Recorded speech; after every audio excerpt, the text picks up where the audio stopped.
Hey there, mystery lovers and aspiring writers. Welcome to The Murder School, your weekly dose of killer writing tips and tricks. I'm your host, Jackie Sharp, and no, I'm not here to teach you how to get away with murder in real life.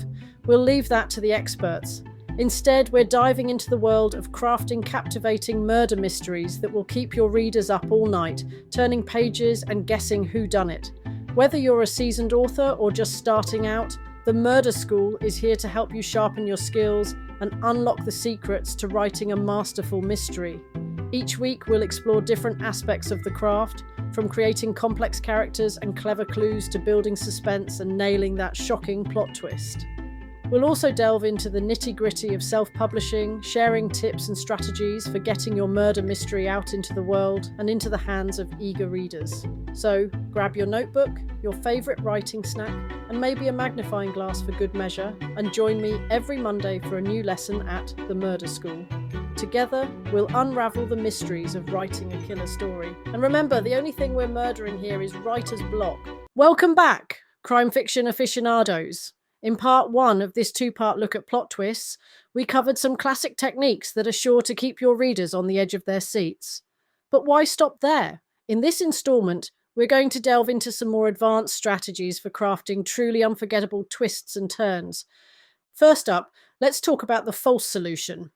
This is a plot twist where a plausible explanation for the crime is presented, only to be disproven later on.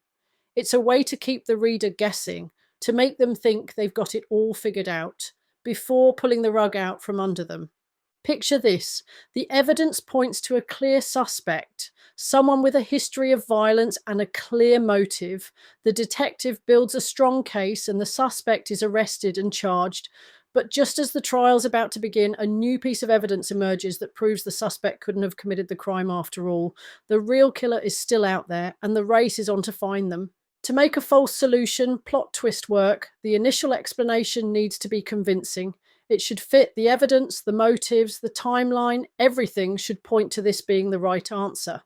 But there should also be a few nagging inconsistencies, a few threads that don't quite add up. These are the breadcrumbs that lead to the real solution, the clues that the reader and the detective can look back on and go, aha, when the truth is finally revealed. Next up, let's talk about the mysterious past. This is a plot twist where a character's hidden history is revealed, shedding new light on their motives and actions. It's a way to add depth and complexity to your characters, to make them feel like real people with real secrets and real flaws. Imagine a murder victim who, on the surface, seemed like an ordinary person with an ordinary life. But as the detective digs deeper, they uncover a web of secrets and lies. The victim was living under an assumed identity, running from a criminal past that had finally caught up with them. Suddenly, the case takes on a whole new meaning. This wasn't just a random crime, but an act of revenge from someone in the victim's hidden history. To pull off a mysterious past plot twist, you need to plant the seeds early on. Drop hints and clues that suggest there's more to this character than meets the eye. Maybe they have a strange reaction to a certain name or place, or they possess a skill that doesn't fit with their supposed background. The key is to make the reader curious, to make them want to know more, so that when the truth is finally revealed, it feels like a satisfying payoff. And now, the MacGuffin. The MacGuffin. This is a classic plot device that's been used in everything from Hitchcock films to spy novels. In essence, a MacGuffin is an object or goal that drives the plot, but ultimately has little relevance to the story's true meaning or theme. It's the thing everyone's chasing after, the thing that propels the action forward, but in the end, it's not what really matters. For example, imagine a crime novel where everyone's after a priceless diamond that's been stolen from a museum. The diamond passes through multiple hands, each character convinced that possessing it will solve all their problems. But in the end, it turns out the diamond was a fake all along, and the real treasure was the journey itself, the lessons learned and the bonds formed along the way. To use a MacGuffin effectively, it needs to be compelling enough to drive the plot, but not so important that the story falls apart without it. The characters should be invested in the MacGuffin, but their true growth and development should come from something else. Their relationships, their personal struggles, their moral dilemmas. The MacGuffin is just the spark that sets everything in motion. Think Indiana Jones and the relationship issues and moral dilemmas that are faced during Harrison Ford's chase after the secret treasure. Talking about moral dilemmas, this is another powerful tool for creating memorable plot twists. A moral dilemma is a situation where the protagonist faces an ethical quandary, a choice between two equally difficult options. It's a way to add depth and complexity to your characters, to make the reader question their own beliefs and assumptions. Picture a detective who discovers that the killer they're chasing is actually a vigilante, someone who's been targeting abusers and criminals who've escaped justice. On the one hand, the detective is sworn to uphold the law to bring the killer to justice, but on the other hand, they can't help but sympathize with the vigilante's motives, to wonder if perhaps the world is a better place with one less predator in it. The moral dilemma forces the detective and the reader to confront tough questions about right and wrong, about the nature of justice itself. This is the entire premise of Dexter, for example, a serial killer who only targets bad people. To craft a compelling moral dilemma, the stakes need to be high.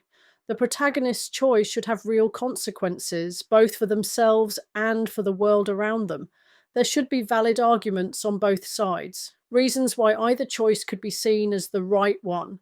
And ultimately, the protagonist's decision should reveal something about their character, about their values, and their beliefs. The time shift is a plot twist that can really mess with your reader's head. In a good way, of course. A time shift is a narrative technique where the story jumps forward or backward in time, revealing new information that changes the context of everything that's come before. It's a way to play with chronology, to keep the reader guessing and questioning their assumptions. Imagine a story that begins with a detective investigating a decades-old cold case. As they dig deeper into the past, the narrative shifts back and forth between the present-day investigation and flashbacks to the events leading up to the original crime. Slowly, the two timelines begin to converge, each one shedding new light on the other.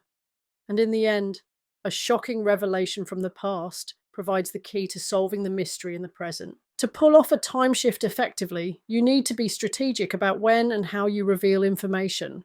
Each timeline should be compelling in its own right, but they should also inform and enrich each other. The shift should feel purposeful, not random. Each one should reveal something new and important about the characters or the plot. And when the timelines finally converge, it should feel like a satisfying aha moment, like all the pieces of the puzzle finally clicking into place. Finally, let's talk about the unreliable witness. This is a plot twist that calls into question the very nature of truth and perception. An unreliable witness is someone whose account of events can't be trusted, someone whose testimony casts doubt on the entire investigation. It's a way to keep the reader off balance, to make them question everything they thought they knew. Picture a high-profile murder trial where the star witness takes the stand and delivers a compelling, damning testimony.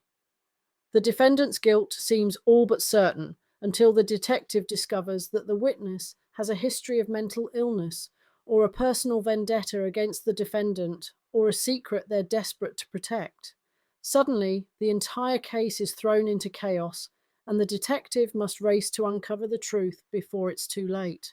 To make an unreliable witness plot twist work, the witness's testimony needs to be convincing at first glance. The reader and the other characters should have no reason to doubt their words until the cracks begin to show. Maybe the witness's story doesn't quite add up, or they have a tell that suggests they're lying, or there's evidence that contradicts their account. The key is to seed doubt slowly and subtly, to make the reader question their own perceptions and assumptions. And there you have it.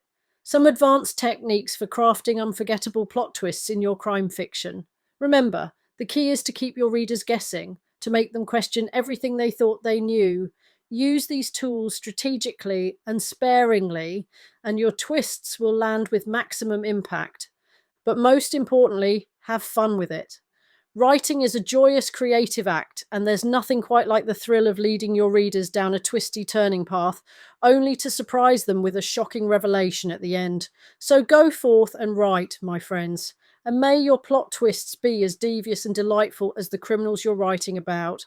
In next week's podcast, I'm changing up the format a little. In addition to talking about craft, I'll also share my experience at a recent writers' conference and how these gatherings can really help your author career. I'll also be launching the Murderous Monday email. Sign up and you'll get the podcast, show notes, and any other useful tips and advice I can think of right to your inbox every Monday. So please sign up in the link in the notes or by visiting the blog post on my website, and you'll never miss an episode. That's all for this week, crime lovers. Until next time, may your week be filled with mystery, murder, and mayhem. The fictional kind, of course. Bye for now. All right, my fellow mystery mavens. That's a wrap on today's episode of The Murder School. I hope you've picked up some valuable tips and tricks for crafting your own killer stories. Remember, the key to writing a gripping murder mystery is to keep your readers guessing until the very end. Before we close the book on this episode, I want to remind you to subscribe to the podcast so you never miss a lesson. And hey, if you're watching this on YouTube, don't forget to give us a like and hit that subscribe button. It really helps us out and ensures that you'll be the first to know when a new lesson drops. Until next time, keep writing, keep reading, and keep 'em guessing. This is Jackie Sharp, signing off from the Murder School.